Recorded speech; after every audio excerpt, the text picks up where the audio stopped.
Ladies and gentlemen, they say time waits for no one, yet some people spend their whole lives waiting, waiting for the perfect moment, waiting for the perfect idea, waiting for the perfect version of themselves to suddenly appear one morning so they can finally begin. But the truth is, there is no perfect moment. There is only this one right now, and yet so many people let their dreams gather dust on a shelf, not because they aren't capable, but because they've convinced themselves that conditions must align before they take the first step.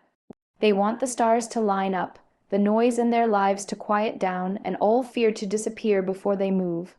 But life doesn't work like that. The stars rarely align, the noise never fully goes away. And fear doesn't vanish. It only gets quieter when courage speaks louder. Lazy people often disguise their inaction as patience, but it's not patience. It's hesitation rooted in fear. They say, "I'll start when I feel ready," or "I'll try once I have more time." But readiness is an illusion. No one ever truly feels ready. People just start, messy and afraid, and in the process of doing, they become. Waiting is easy. It requires no effort, no courage, no failure. It's safe, it's comfortable, but it is also where dreams quietly die. Because when you keep waiting for the right time, you train yourself to fear the imperfect moment. And when you fear the imperfect moment, you end up doing nothing at all.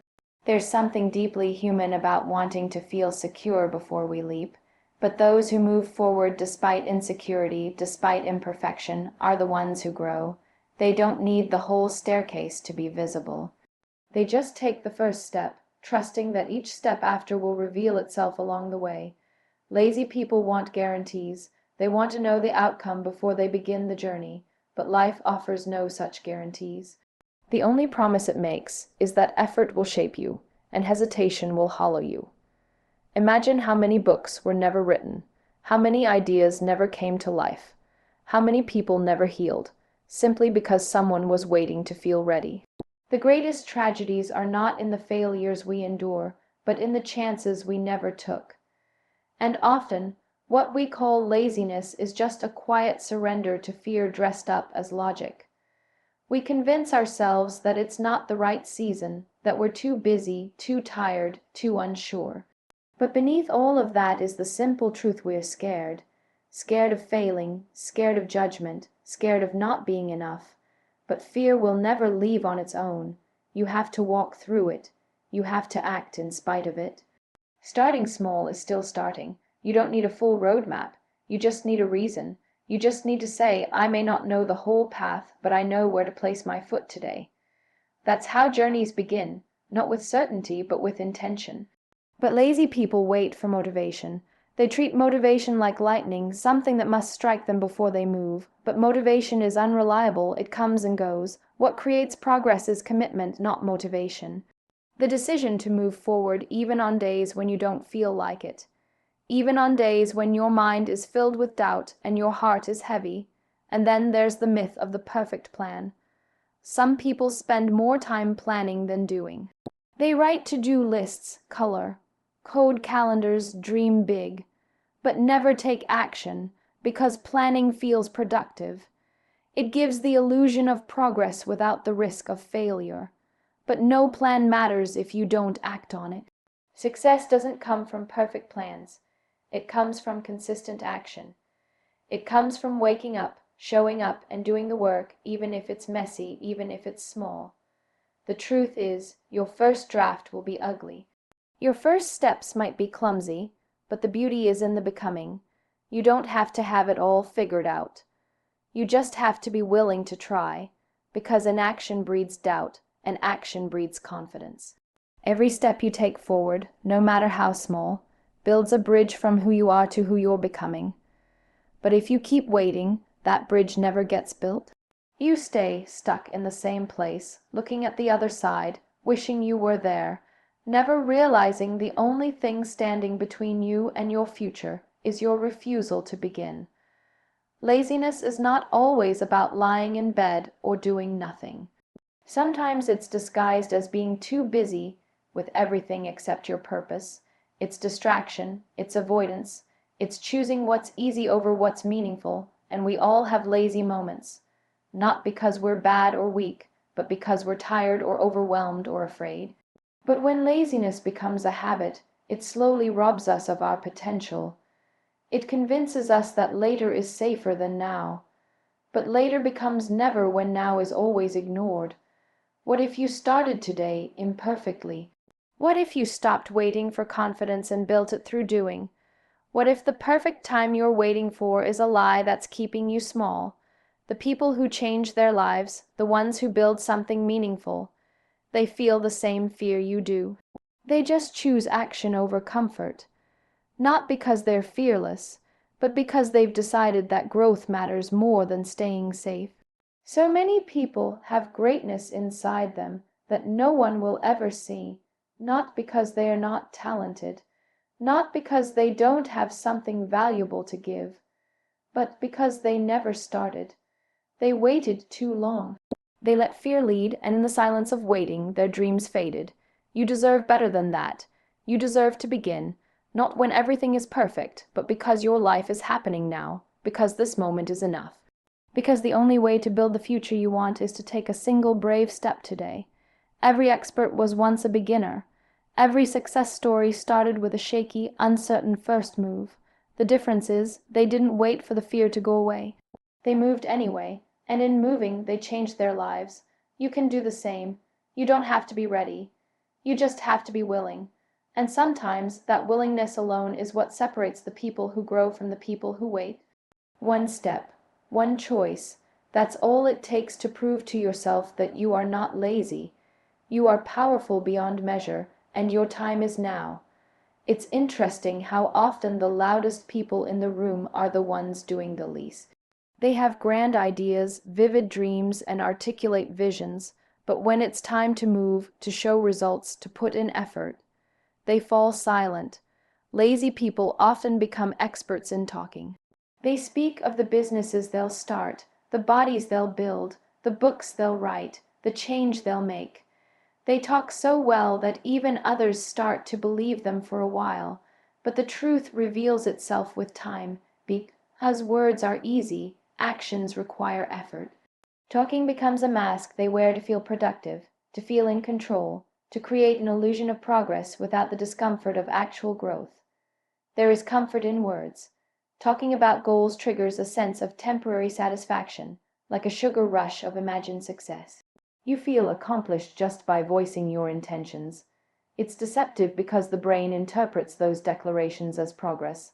I'm going to start waking up early. I'll definitely work on that project this weekend. Next month, everything will change. These are promises not just to others, but to oneself. And when they are repeated often enough, they lose meaning. The gap between intention and execution widens. The cycle repeat. Stalk, delay, forget, excuse. What lazy people often don't realize is that their words, once powerful tools, become weights that drag them down. Every unfulfilled promise chips away at their self-trust. They begin to doubt their own capabilities, not because they lack ability, but because they lack consistency. Over time, they become more fluent in excuses than they are in execution. They explain why it didn't happen, what got in the way, why next time will be different. But explanations don't build futures. Only action does. Some people love the idea of being successful more than they love the process that gets them there. And that love for the idea becomes their prison. They envision the outcome, the applause, the transformation, the validation. But they dread the quiet, repetitive, often unglamorous work that leads to it. So instead, they speak. They describe the result in such vivid detail that they feel they've already arrived. But in truth, they haven't even taken the first step. There's a subtle danger in being articulate without being accountable. When you can express your goals eloquently, people might nod, they might praise you, they might be inspired. But that praise can become addictive. It can substitute real progress. It's easier to keep talking and getting temporary admiration than to stay quiet and do the hard, invisible work that no one claps for. But real success doesn't come from being admired for your plans. It comes from being disciplined in your actions. Lazy people often fear being ordinary, but their lack of action ensures that they remain exactly where they are. And they know this deep down. That's why they talk. That's why they fill silence with grand narratives. It distracts them from the discomfort of facing their own inaction. But distraction is not healing. It's not growth. It's simply postponing the truth. Eventually, they must sit with the realization that they've been performing effort without producing impact. There's also a tendency to compare. Lazy people often talk about what others are doing wrong, how someone else got lucky, how they could have done it better if they had tried. It's a defense mechanism. It protects their ego from the reality that while others are working, flawed and imperfect, they are still watching, still talking, still waiting, and in that waiting, time passes. Opportunities fade, regret builds. Every minute spent explaining what you're going to do is a minute not spent doing it. Every conversation that circles around intentions becomes a substitute for actual momentum. And while it's natural to share dreams and ideas, there's a fine line between speaking your vision into existence and exhausting it through repetition without follow-through. Energy is finite. Words without action drain it. The hardest truth to accept is this: no one will remember what you said you would do. They will remember what you actually did. All the big plans, the bold declarations, the vivid Sundays, they mean nothing without evidence. And your evidence is your effort, your choices, your ability to persist when the excitement wears off and only discipline remains. This doesn't mean you should never speak your goals aloud, but the power lies in doing first, then sharing. In proving to yourself that you can take action before you look for applause. There is dignity in silent work. There is beauty in waking up, putting your head down, and letting your actions speak in rooms your voice has never entered. The people who truly change their lives are the ones who do not seek validation at every turn. They're too busy building, they're too immersed in the process, and when they do speak, their words carry weight because they come from experience, not imagination. Lazy people often think they need more motivation, more inspiration, more time, but what they truly need is a mirror, a moment of honesty, a pause in the constant stream of talking to ask, what have I really done? Not what have I planned, not what have I talked about, but what have I built with my own hands, my own hours, my own heart? Because until the answer changes, nothing else will. There is no shortcut to self-respect. It is earned through integrity, through keeping the promises you make to yourself. When you say you'll do something, and you actually follow through, even in the smallest of ways, your self-trust grows. And that trust becomes the foundation of everything else: confidence, courage, purpose. Lazy people erode that trust every time they speak without acting, and they don't even realize that they're teaching themselves to stop believing in their own voice. You don't need to tell the world your plan. Let your results whisper for you. Let your effort shine so brightly that words become unnecessary, because in the end, talk is cheap. It costs nothing to say you'll change. It costs everything to actually do it. And those willing to pay the price of discipline, of sacrifice, of repetition, those are the ones who will rise. Not the ones with the loudest voices, but the ones with the strongest will. If you find yourself speaking more than acting, pause. Not to shame yourself, but to shift. To ask, what's the smallest action I can take today to back up my words? And then do it, quietly, consistently. Because that's where change lives, not in conversation, but in commitment, not in intention, but in movement. And the moment you choose action over appearance, you begin to leave behind the version of yourself that only dreamed, and step into the one who builds. The fear of failure is one of the most powerful forces that holds people back, and for many lazy individuals, this fear outweighs their desire for growth. It's not that they lack ambition. In fact, most people who are labeled lazy often have big dreams, even bigger than most.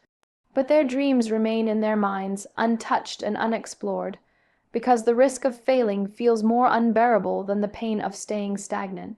They imagine the embarrassment, the criticism, the disappointment, and in doing so, they construct a mental wall between where they are and where they could be. It's not comfort they choose, it's avoidance. They choose the safety of what they know over the challenge of what could be, because challenges come with the possibility of falling short, and that thought paralyzes them. When people become so focused on not making mistakes, they stop making moves. Every step becomes a calculation, every idea a potential threat to their ego. They start internalizing the belief that failure defines them, that to try and fall is worse than to never try at all, and so they stop trying. They confuse stillness with safety, not realizing that growth can never happen in a place where fear is in control. The comfort zone is a quiet place. It whispers lies like "you're fine here," and why take the risk?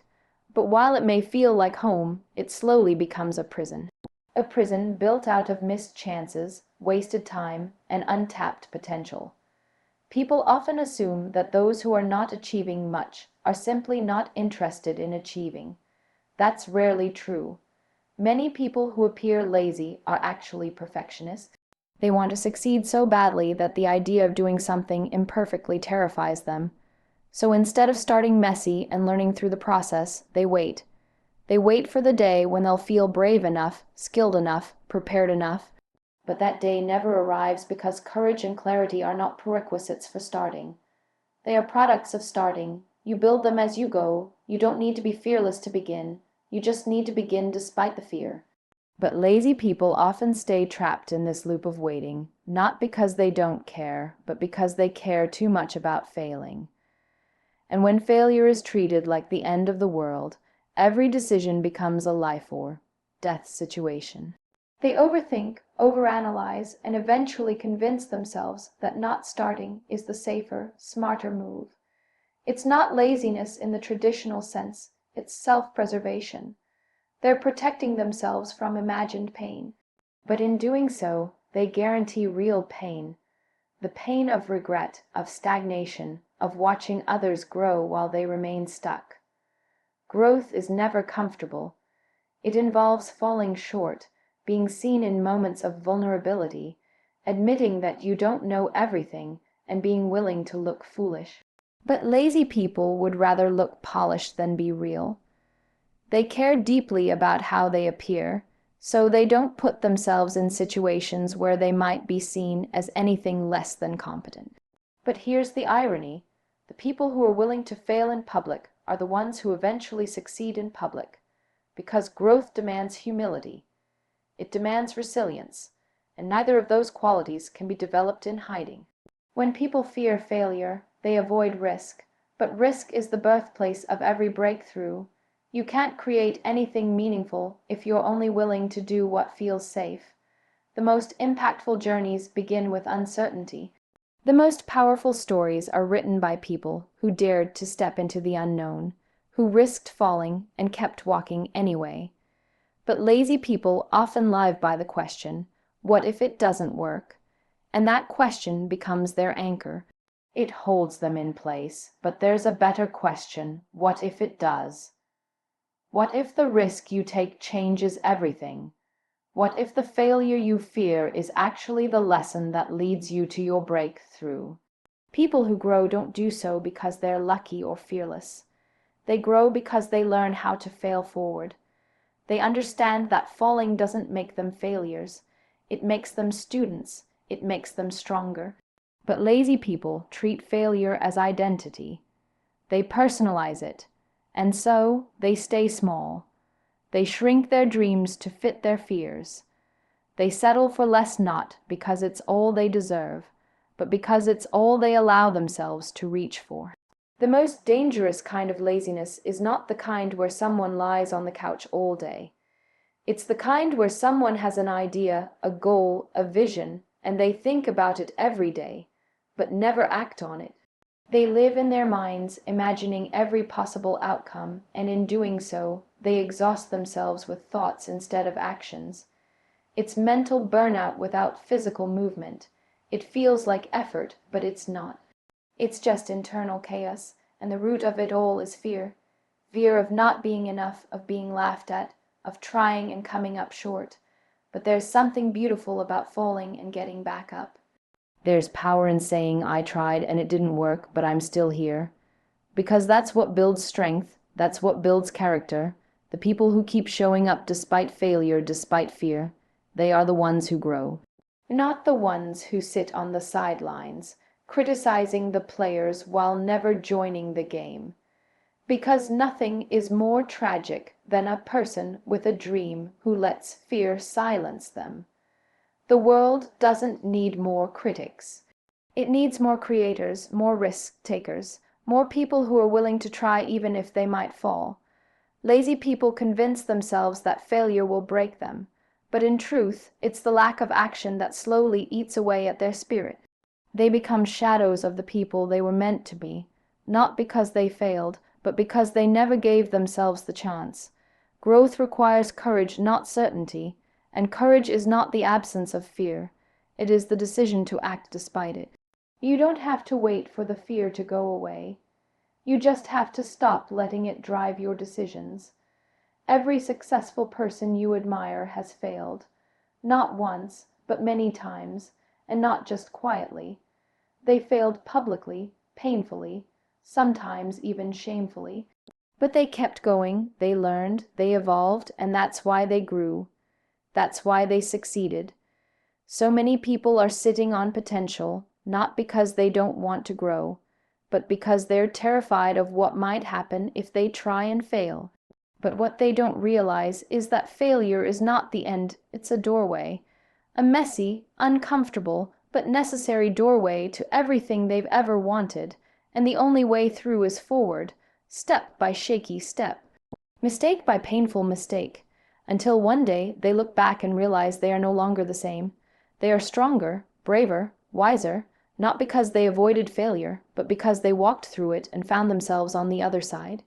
There comes a point in life when you have to decide if you want to keep making excuses, or if you finally want to make progress. And for many people who remain stuck in the same place, it's not lack of intelligence, not lack of opportunity, not even lack of time. It's the refusal to take responsibility. It's always someone else's fault. It's the parents who didn't understand them, the teacher who didn't support them, the boss who overlooked them, the system that failed them, the friend who betrayed them. The narrative is so carefully built that they believe it to be truth. But it's not truth, it's a shield that protects their ego while slowly suffocating their growth. Blame is easy, it's effortless.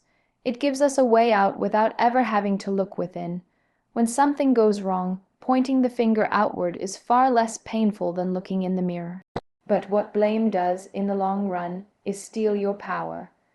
Because when it's always someone else's fault, it's always someone else's job to fix it. And if you give away that power long enough, you wake up one day feeling completely helpless.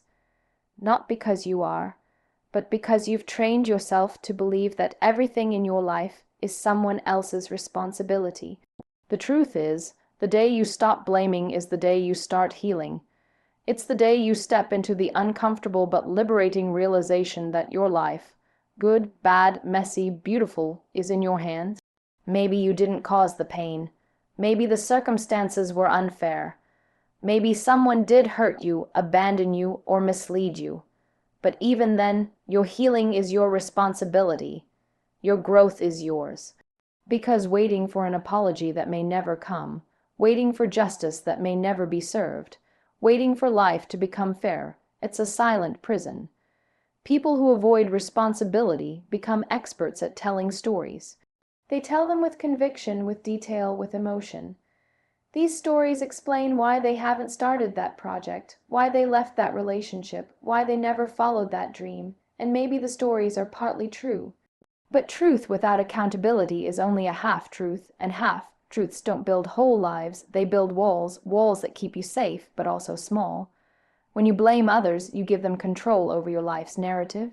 You say, "You hurt me, so now I cannot grow." Or, "Because of what you did, I have no choice." But you always have a choice. You may not choose the pain, but you choose the response. You may not have created the storm, but you decide how to rebuild. That's not denying the hurt. It's reclaiming your voice in the aftermath, and that's where transformation lies. In the quiet moments when you stop waiting for someone else to fix you and decide to begin the work yourself. Some people blame because they were never taught how to take responsibility. Maybe they grew up in homes where admitting mistakes led to punishment, not understanding. Maybe they were shamed for failing, so they learned to deflect. Maybe they were told they had to be perfect. But healing isn't about blaming those who shaped us. It's about choosing something different now that we know better. It's about breaking patterns even if we didn't create them. Because the moment you say, "I am responsible for my next step," you become free, not from pain, not from difficulty, but from helplessness. It's not weakness to admit you were wrong. It's strength. It's maturity. It's the foundation of resilience. When you take ownership, you become unstoppable. Not because everything goes right, but because you stop waiting for perfect conditions. You learn, you adjust, you grow.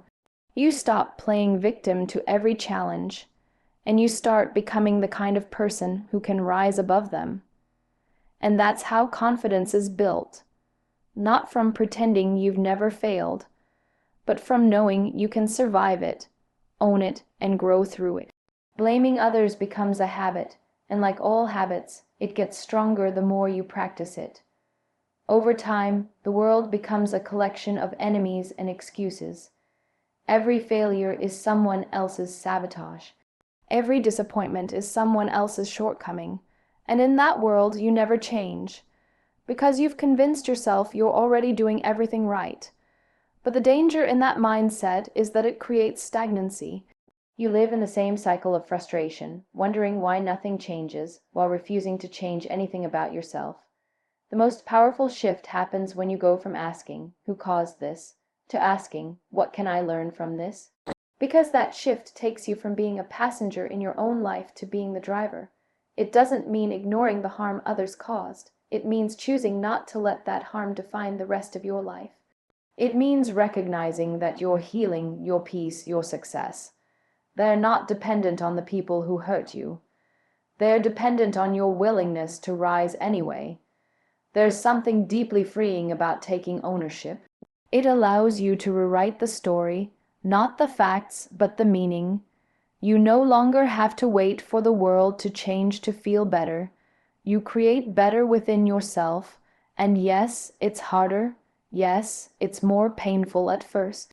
Because accountability demands honesty, and honesty is not always comfortable. But it's the only path that leads to real transformation. Because what you refuse to own, you can never change. There are people who spend their whole lives angry at the world, bitter at the cards they were dealt, and resentful of others who moved forward. And while their pain may be valid, their refusal to take ownership becomes the very thing that holds them back. You can either nurture your wounds or your potential, but you can't do both. At some point, you must choose, and that choice begins with responsibility. When you stop blaming, you start seeing. You begin to notice the things you can control. The habits, the thoughts, the choices, the reactions. You start focusing less on what others did and more on what you're doing. And that's where power lies. That's where you stop being a character in someone else's story and start becoming the author of your own. A story of resilience, of accountability, of imperfect but intentional growth. And that story, no matter how broken it began, can end in strength, but only if you are willing to write it, only if you're willing to own it. All of it, the hurt, the hope, and the healing that follows. There's a silent tragedy that unfolds in the hearts of those who wait. They wait for the stars to align, for the right opportunity to knock, for fear to disappear, for motivation to bloom, for someone to validate their worth, for the perfect time to begin. And in waiting, days turn into weeks, weeks into months, and months quietly fold into years. Life, with all its unpredictability and raw beauty, passes by while they hold tightly to the illusion that one day, everything will feel just right. But the truth they struggle to confront is this: the perfect time is a mirage. It doesn't exist. It's a comforting excuse that makes inaction feel like preparation, when in reality, it's just a pause with no end. The people who remain stuck aren't always lazy in the way the world assumes. They're often full of ideas, dreams, and intentions. They have visions of the life they want to live, and they carry within them the desire to do something meaningful. But they place those dreams on a shelf labeled someday, hoping that one day they'll wake up with enough confidence, enough clarity, enough certainty. And so they keep rehearsing the life they want instead of living it. They convince themselves that one day they'll be ready, ready to love, to heal, to grow, to begin. But readiness doesn't come from waiting, it comes from moving. The lie of the perfect time is dangerous because it's subtle. It sounds responsible. It disguises itself as patience, as strategy, as caution. But beneath it is often fear, fear of failure, fear of judgment, fear of discomfort. And rather than confront that fear, people build a narrative around waiting. They say, now isn't the right time, or I'll start when things calm down, or I'll do it when I'm more prepared. But life rarely calms down. It rarely pauses to give you a chance to catch your breath. It keeps going, with or without your permission, and the longer you wait, the heavier regret becomes. We're taught to believe that we must feel 100% certain before we begin, that we need a detailed map before we take the first step. But the people who build anything meaningful rarely start with certainty. They start with faith. Faith that clarity will come through action, that confidence will grow through effort. They understand that doing something badly is still better than doing nothing perfectly, because in motion there is momentum. And in momentum there is transformation. Many people look at others who are succeeding and think they must have had everything figured out. But if you ask those people, they'll tell you they started scared. They started uncertain. The difference was that they didn't let waiting become a lifestyle. They showed up anyway, imperfectly, inconsistently, but bravely. They didn't wait for fear to vanish. They brought it along for the ride and learned to live louder than their doubts. There's a quiet kind of sadness in people who have so much potential but are too afraid to act on it. They watch from the sidelines, cheering for others while wondering when their turn will come. But life doesn't hand out turns, you have to take them. You have to stop asking permission and start creating space for yourself. Waiting won't make the path easier, it just makes the dream feel more distant. It turns hope into hesitation and ambition into anxiety.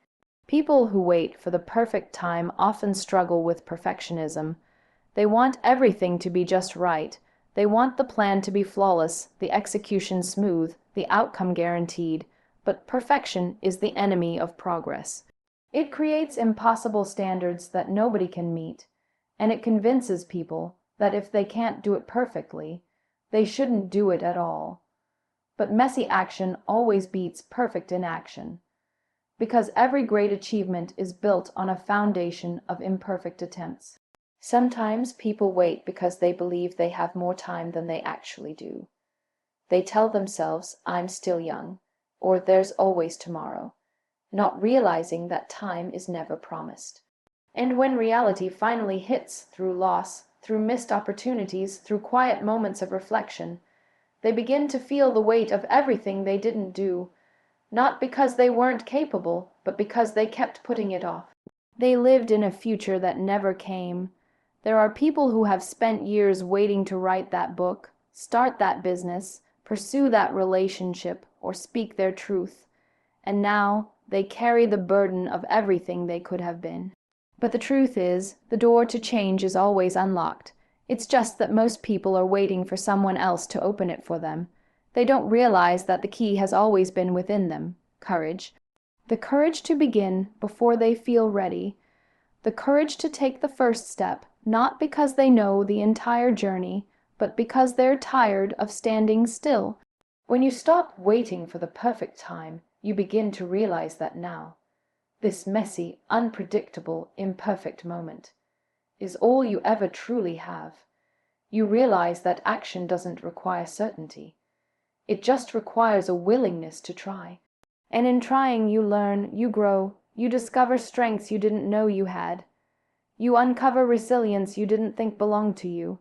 And slowly, the excuses begin to lose their power. The voice that once said, "not yet," starts to whisper, "maybe now." You don't need a new year, a Monday, or a moment of magic to begin again.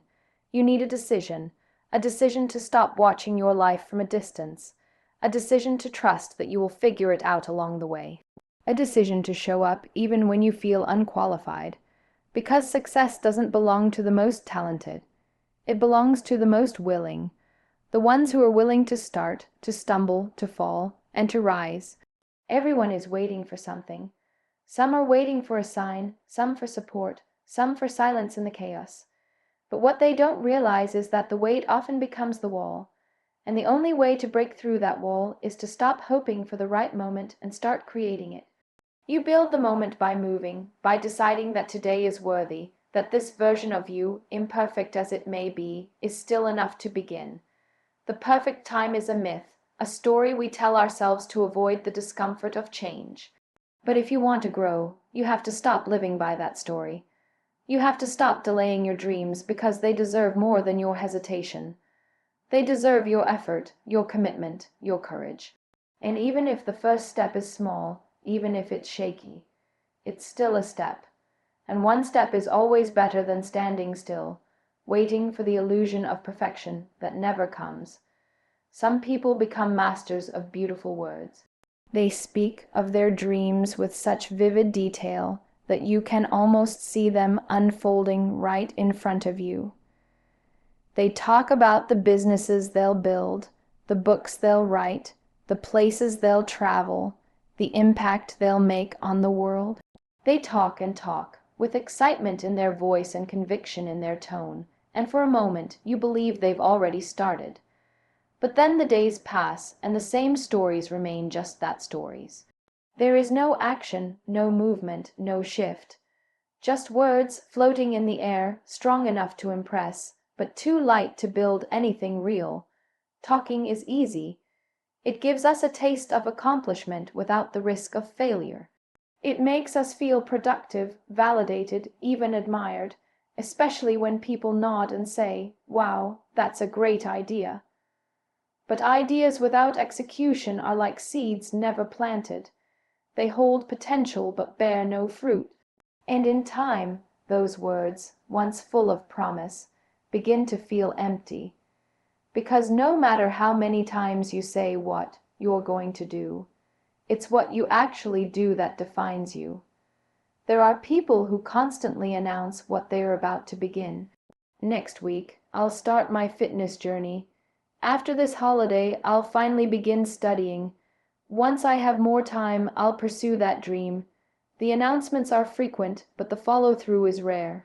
And slowly, they begin to lose credibility, not just with others, but with themselves. Because when your actions repeatedly fall short of your words, you start doubting your own ability to commit, and self-doubt grows louder with every empty promise you make to yourself. Many people don't even realize they're hiding behind their words.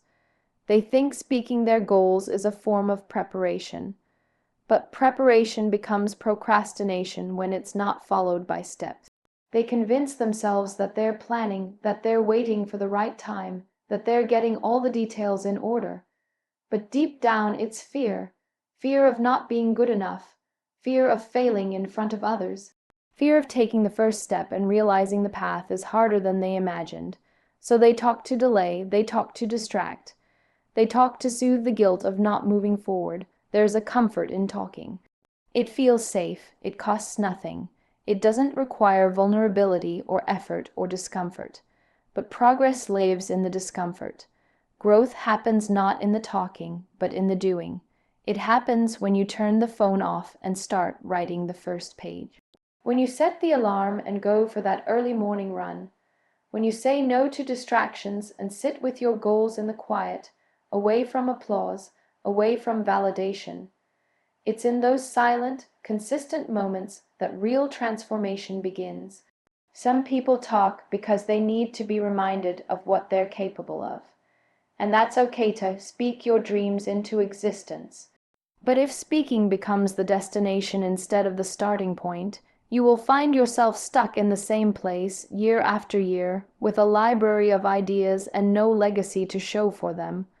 Words can inspire, but only actions create impact. Only actions bring the dream to life, brick by brick, day by day, with patience and persistence. It's painful to admit that you've been talking more than doing. It bruises the ego. It forces you to face the gap between who you say you are and what your life actually reflects. But in that discomfort lies power, because the moment you see the truth is the moment you can change it. You can stop rehearsing your speech and start writing your story with your hands, your choices, your daily discipline. You don't need to explain your vision to the world. Let them see it unfold through your actions. Let them watch you become it instead of just hearing you speak it. Talking can also become a tool for avoidance. It keeps you busy, so you don't have to sit with the fear of starting.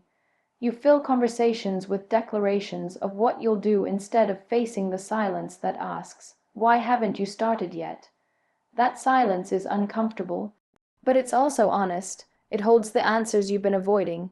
It reminds you that you don't need more opinions, more plans, more talks.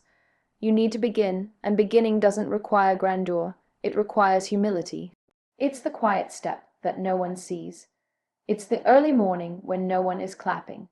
It's the sacrifice you make when no one is watching. It's choosing progress over praise, consistency over performance, integrity over image. Because talking is about perception, but doing is about purpose. It's about becoming the person who keeps going, not because it's easy or exciting, but because it matters. The ones who create real change in their lives are often the ones who say the least. They speak when it's necessary, but they let their work speak louder. They don't need to prove anything with words because their actions build the proof. They know that a quiet commitment to their vision will echo louder than any announcement ever could. And that's the kind of life that lasts, not built on the applause of others, but on the quiet courage to act again and again. It's not wrong to share your dreams, but don't let the excitement of speaking replace the responsibility of showing up. Don't let the temporary high of being heard distract you from the real work of being disciplined. Because in the end, it won't be your words that change your life. It will be the mornings you got up when it was hard, the moments you pushed forward even when no one was cheering, the nights you kept building when everyone else had gone to sleep. There will always be more to say. But sometimes the most powerful thing you can do is pause the talk and take one small, deliberate step toward the life you've been describing. That step might be messy, it might be uncertain, but it will be real. And real will always be more powerful than perfect words that never become reality. Let your actions become the language your future understands. Let your silence be filled with movement. Let your days become living proof that you don't just dream, you do. Because the world doesn't need more talkers. It needs more doers, more quiet warriors who rise each day and choose to live the life others only talk about. And that choice begins the moment you stop speaking and start becoming.